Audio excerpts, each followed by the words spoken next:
Hello दोस्तों, मेरा नाम धीरज है। दोस्तों, आज के इस शानदार वीडियो में हम जानने वाले हैं शेयर मार्केट के बारे में कि शेयर मार्केट क्या होता है, शेयर मार्केट कैसे काम करता है और इसमें हम पैसा कैसे लगा सकते हैं और पैसा कैसे कमा भी सकते हैं। इसके बारे में आज हम जानने वाले हैं। तो देखिए दोस्तों, आपने भी कई बार ये सुना होगा कि मैंने 2001 में मुकेश अंबानी की कंपनी रिलायंस में इतना रुपया इन्वेस्ट किया और 2026 में मेरा पैसा इतना ग्रो हो गया, यानी इतना ज़्यादा बढ़ गया। तो आखिर वो कैसे पैसा इसमें इन्वेस्ट किए थे, इसके बारे में भी हम जानने वाले हैं।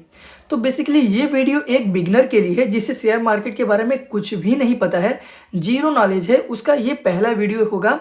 और इसी वीडियो में वो पूरा चीज़ जान जाएगा कि शेयर मार्केट कैसे काम करते हैं और ये कैसे वर्क करता है, इसके बारे में ही हम जानने वाले हैं। ठीक है, तो आइए अब इसे शुरू करते हैं। देखिए दोस्तों, शेयर मार्केट को हम स्टॉक मार्केट भी बोलते हैं। आपने कई बार सुना होगा स्टॉक मार्केट, शेयर मार्केट, इसमें इतना ज़्यादा पैसा है, ये करने से होता है क्या, कुछ भी इसमें बताते हैं। तो इसके बारे में हम जीरो से जानेंगे तभी हमें समझ में आएगा।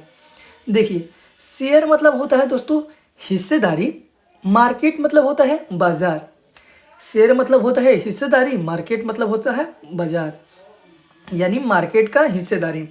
जैसे मान लीजिए, अभी मैं आपको बढ़िया से समझा देता हूँ, ठीक है, तभी आपको समझ में आएगा। एक मिनट दोस्तों, एक मिनट बस। हाँ, देखिए यहाँ पर मान लीजिए मैंने अपने चौराहे पर एक दुकान खोल दिया है। आपको ऐसे समझाऊंगा तो बहुत बढ़िया से समझ में आएगा। ये मेरा दुकान है, किस चीज़ का है? ये है मेरा एक कपड़े का दुकान। ये है मेरा एक कपड़े का दुकान, इसमें मैं कपड़ा बेचता हूँ। मैं कपड़ा कहीं से ले करके आता हूँ, अपने दुकान में रखता हूँ और यहाँ से मैं लोगों को सेल करता हूँ, बेच करके पैसा कमाता हूँ। तो मैं क्या करता हूँ, मैं यहाँ पर 100 रुपये में एक अपना कपड़ा लाया हूँ और इस कपड़े को मैंने यहाँ पर केवल 115 रुपये में ही बेच दिया और मुझे हो गया 15 रुपये का प्रॉफिट। तो ये तो एक दुकान का है। आपने समझ लिया दुकान कैसे काम करता है। 100 रुपये में सामान लाया, उसे 115 या फिर 120 में बेच करके 120 में बेच करके वो पैसा कमा लेता है। ये एक दुकानदार ऐसे काम करता है। अभी आपको शेयर मार्केट के भी बारे में बढ़िया से समझ में आएगा। पहले हम यहाँ से स्टार्ट करते हैं तभी। यानी 100 रुपये में ये कपड़ा लेकर आया कहीं से, उसे बेच दिया एक लोग को, एक कस्टमर को 115 में, उसे प्रॉफिट हो गया 15 रुपये का। अब क्या करता है, अब वो जो ख़रीदा है, जो कपड़ा ख़रीदा है, उसे ये कपड़ा सस्ता लगा है और इसका क्वालिटी भी बढ़िया लगा है। तो मान लीजिए मैं ही ये कपड़ा ख़रीदा हूँ, तो मैं अपने भाई से बताऊँगा कि अरे यार, इतना बढ़िया इस चौराहे पर ये दुकान ने मुझे इतना सस्ता में इतना बढ़िया कपड़ा दिया है। तो मेरा भाई भी बोलेगा कि चलो मुझे भी ये लेना है, बहुत बढ़िया लग रहा है। तो मैं यहाँ से अपने भाई को भी लाऊँगा। तो ये समझिए मैं मेरा भाई भी ख़रीद लिया और उसे भी वो बेच करके 115 में 15 का प्रॉफिट कर लिया। ऐसे कर करके काफ़ी सारे लोग जानने लगे उस दुकान को कि ये दुकान वाला बहुत सस्ते में और बढ़िया क्वालिटी में कपड़ा देता है।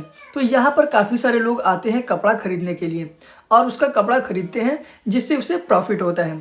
तो देखिए, मान लीजिए उसके दुकान में 100 कपड़ा ही है और आ गए कस्टमर, 130 कस्टमर आ गए। उसने तो 100 लोगों को अपना कपड़ा बेच दिया, पर 30 लोग नहीं खरीद पाए हैं। क्यों? क्योंकि उसके पास कपड़ा ही नहीं था ना, इसलिए नहीं खरीद पाए हैं। तो वो सोचेगा अरे यार, मेरे पास 30 कपड़ा नहीं था, मैं अच्छा प्रॉफिट नहीं कमा पाया हूँ, 30 लोग वापस चले गए मेरे दुकान से, मैं क्या करूँ? तो वो सोचेगा चलो अगले दिन मैं 150 टी शर्ट लाता हूँ या फिर अपना कपड़ा 150 लाता हूँ। पर 150 कपड़ा लाया, अपना दुकान में रखा और कम से कम 200 लोग आ गए खरीदने के लिए। तो क्या हुआ, 150 लोगों को वो कपड़ा बेच दिया और 50 लोग वापस ही चले गए। तो वो सोचता है अरे यार, ये कपड़ा मैं प्रॉफिट तो कमा रहा हूँ, पर मेरा जो कस्टमर है वापस चला जा रहा है क्योंकि मेरे पास कपड़ा नहीं अवेलेबल हो पा रहा है। तो वो क्या सोचता है, वो पैसा इकट्ठा करता है। क्यों? क्योंकि वो सोचता है कि मैं अपना एक गोदाम खोल लेता हूँ, एक अच्छा सा अपना एक स्टोर खोल लेता हूँ जिसमें काफ़ी सारा मैं अपना कपड़ा रखूँगा और अपने कस्टमरों को सेल करता रहूँगा। तो वो कम से कम 1000 कपड़ा रख लेता है। इसका जो 1000 कपड़ा रखता है तो वो काफ़ी सारे कस्टमर को सेल करता है और काफ़ी सारे कस्टमर ले जाते हैं। और भी काफ़ी सारे जो दुकानदार होते हैं वो जिसे उन्हें रिटेलर बोलते हैं वो सारे रिटेलर लोग इसके दुकान से कपड़ा लेकर जाते हैं। कोई 10 ले जाता है एक बार बेचने के लिए, कोई 20 ले जाता है, कोई 30, कोई 50, ऐसे कर करके उसके दुकान से कपड़ा लेकर जाते हैं। तो उसका जो ये 1000 होता है गोदाम से कपड़ा, ये भी खाली हो जाता है। तब वो सोचता है मैं इसी गोदाम में कम से कम 10,000 कपड़ा रखता हूँ, ठीक है। और काफ़ी सारे लोग मतलब इसका गोदाम से ये भी सेल हो जाता है। काफ़ी सारे रिटेलर ले जाते हैं कपड़ा इसके दुकान से, अपनी दुकान पर रखेंगे और वहाँ से सेल करेंगे कस्टमर लोगों को। तो ये काफ़ी बढ़िया से पैसा भी कमाता है, जैसे कि जिसका ये पहले शुरुआत में दुकान किया था। अब ये सोचता है मैं गोदाम तो खोल लिया हूँ, पर मुझे कम से कम इसका एक छोटा सा फैक्ट्री भी बनाना चाहिए कपड़ों का। और फैक्ट्री बनाने के लिए मुझे चाहिए ज़्यादा पैसा। उसके पास ज़्यादा पैसा नहीं होता है। जैसे मान लीजिए एक फैक्ट्री बनाने के लिए 1,00,000 रुपए का ज़रूरत है, ठीक है। 1,00,000 रुपए का ज़रूरत है उस इंसान को जिसने शुरू में अपना कपड़ा का दुकान खोला था और धीरे धीरे बेचते बेचते गोदाम पर आ गया और गोदाम भी उसका खाली होने लगा। काफ़ी सारे लोग उसका कपड़ा पसंद करने लगे। तो वो सोचता है मैं यहाँ पर अपना एक फैक्ट्री ही बना लेता हूँ और जितना चाहे मैं उतना कपड़ा बनाता रहूँगा, ठीक है। तो वो देखिए क्या करता है, उसे चाहिए ज़रूरत एक फैक्ट्री खोलने के लिए 1,00,000 रुपये की। तो उसके पास तो कम से कम केवल 80,000 रुपये ही होता है। देखिए उसके पास केवल 80,000 रुपये होता है। अब वो सोचता है कि मैं 20,000 रुपये कहाँ से लाऊं। तो 20,000 लाने के लिए वो अपने जैसे कि रिश्तेदार के पास जाता है, रिश्तेदार के पास, अपने भाई के पास, अपने पिताजी के पास, कहीं इधर उधर से कम वो 20,000 का जुगाड़ भी कर लेता है, ठीक है। 20,000 का वो जुगाड़ कर लेता है। अब उसके पास हो जाता है 1,00,000 रुपये। यही 1,00,000 रुपये हो जाता है। अब वो क्या करता है, वही इंसान जिसने छोटा सा दुकान खोला था, अब वो अपना एक बड़ा सा फैक्ट्री खोल लेता है। इसमें मान लीजिए ये सब मशीनें हैं, इसमें काफ़ी सारे कपड़ा बन रहा है। अब वो क्या करता है, पहले तो उसका गोदाम था तो केवल उसके ज़िले के लोग ही आते थे। उसके ज़िले के लोग आते थे, उसके गोदाम से कपड़ा लेकर जाते थे और अपने अपने दुकान पर रख करके लोगों को सेल करते थे। जब उसके पास गोदाम था, अब उसके पास फैक्ट्री आ गया है, फैक्ट्री, ठीक है। फैक्ट्री आ गया है। अब जब उसने फैक्ट्री खोला तो उसे ज़रूरत था 1,00,000 रुपये का। तो उसके पास केवल 80,000 था। तो 20,000 वो जुगाड़ करके ला लिया, कम से कम वो कम पैसा था इसलिए। अब वो ला लिया, 1,00,000 हो गए उसके पास, तो वो अपना एक फैक्ट्री खोल दिया। अब इसमें एक फैक्ट्री में कपड़ा बना रहा है। अब उसके पास अलग अलग राज्य से लोग आ रहे हैं कपड़ा ले जाने के लिए उसके फैक्ट्री से। जब उसके पास अलग अलग राज्य से आ रहे हैं कपड़ा लेने के लिए, तो वो उसका फैक्ट्री वाला कपड़ा भी ख़त्म हो जा रहा है, क्योंकि ये बहुत बढ़िया क्वालिटी में बना रहा है और अच्छे दामों पर सेल भी कर रहा है। इसलिए काफ़ी सारे लोग आ रहे हैं अलग अलग। पहले तो केवल ज़िले से ही आते थे, अब अलग अलग राज्य से आ रहे हैं। इसलिए उसका ये फैक्ट्री वाला माल भी ख़त्म हो जा रहा है, कपड़ा भी ख़त्म हो जा रहा है। अब वो सोचता है इतना ज़्यादा लोग मेरे पास आ रहे हैं और मेरे पास केवल एक ही फैक्ट्री है, क्यों नहीं मैं यहाँ पर 2-3 और फैक्ट्री खोलूँ। तो उसे 2-3 और फैक्ट्री खोलने के लिए कम से कम 5,00,000 रुपये की ज़रूरत पड़ता है, 5,00,000। अब उसके पास केवल होता है 3,00,000, 3,00,000 रुपये ही होता है उसके पास। और उसे कम से कम 2-3 और फैक्ट्री खोलने के लिए 5,00,000 की ज़रूरत है। उसके पास है केवल 3,00,000। अब वो 2,00,000 कहाँ से लाएगा भाई, 2,00,000 कहाँ से लाएगा। तो 2,00,000 का भी वो जुगाड़ करता है, जैसे कि छोटा छोटा मतलब इधर से उधर से कहीं ना कहीं से पैसा वो जुगाड़ करता है और पूरा पैसा लगा करके, पूंजी लगा करके एक बढ़िया सा एक 5,00,000 रुपये इकट्ठा करना चाहता है। पर वो जुटा करके केवल 1,00,000 और जुटा पाता है, यानी उसे अभी भी चाहिए कुछ और पैसे। जैसे मान लीजिए 5,00,000 का ज़रूरत है, उसके पास केवल है 3,00,000, वो 2,00,000 और जुटाना चाहता है ताकि वो अपना 2-3 और फैक्ट्री खोल पाए। पर वो 2,00,000 नहीं जुटा पा रहा है, तो वो क्या करेगा, 2,00,000 नहीं जुटा पा रहा है। तो हमारे देश में एक देखिए 2 दुकान है, NSC और BSC। ये मैं आपको समझा देता हूँ, थोड़ा यहाँ पर आपको दिमाग लगाने की ज़रूरत है। NSC BSE, अब ये 2 ऐसी दुकानें हैं, यहाँ पर आप जाकर के पैसा ले सकते हैं। कैसे, अभी मैं आपको बताऊँगा। जैसे इसे 2,00,000 की ज़रूरत है तो वो 2,00,000 कैसे यहाँ पर जा कर के लेगा, अब आपको यहाँ से मेन चीज़ समझ में आएगा। NSC मतलब होता है नेशनल स्टॉक एक्सचेंज, BSE मतलब होता है बॉम्बे स्टॉक एक्सचेंज। अब देखिए इसके पास पैसा नहीं है 2,00,000 और इसका कंपनी है, इसका फैक्ट्री है और ये अपने फैक्ट्री को बढ़ाना चाहता है। तो इसके पास 2 लाख नहीं है तो इस दुकान के पास जाएगा, बोलेगा भाई मुझे पैसों की ज़रूरत है, मुझे पैसा दे दो। तो ये सब क्या बोलेंगे, पैसा तो हम देंगे, मतलब ये वाले लोग बोलेंगे पैसा हम देंगे, पर इसके लिए आपको आईपीओ लाना पड़ेगा। देखिए कैसे, आईपीओ मतलब क्या होता है, आईपीओ मतलब होता है इनिशियल पब्लिक ऑफरिंग।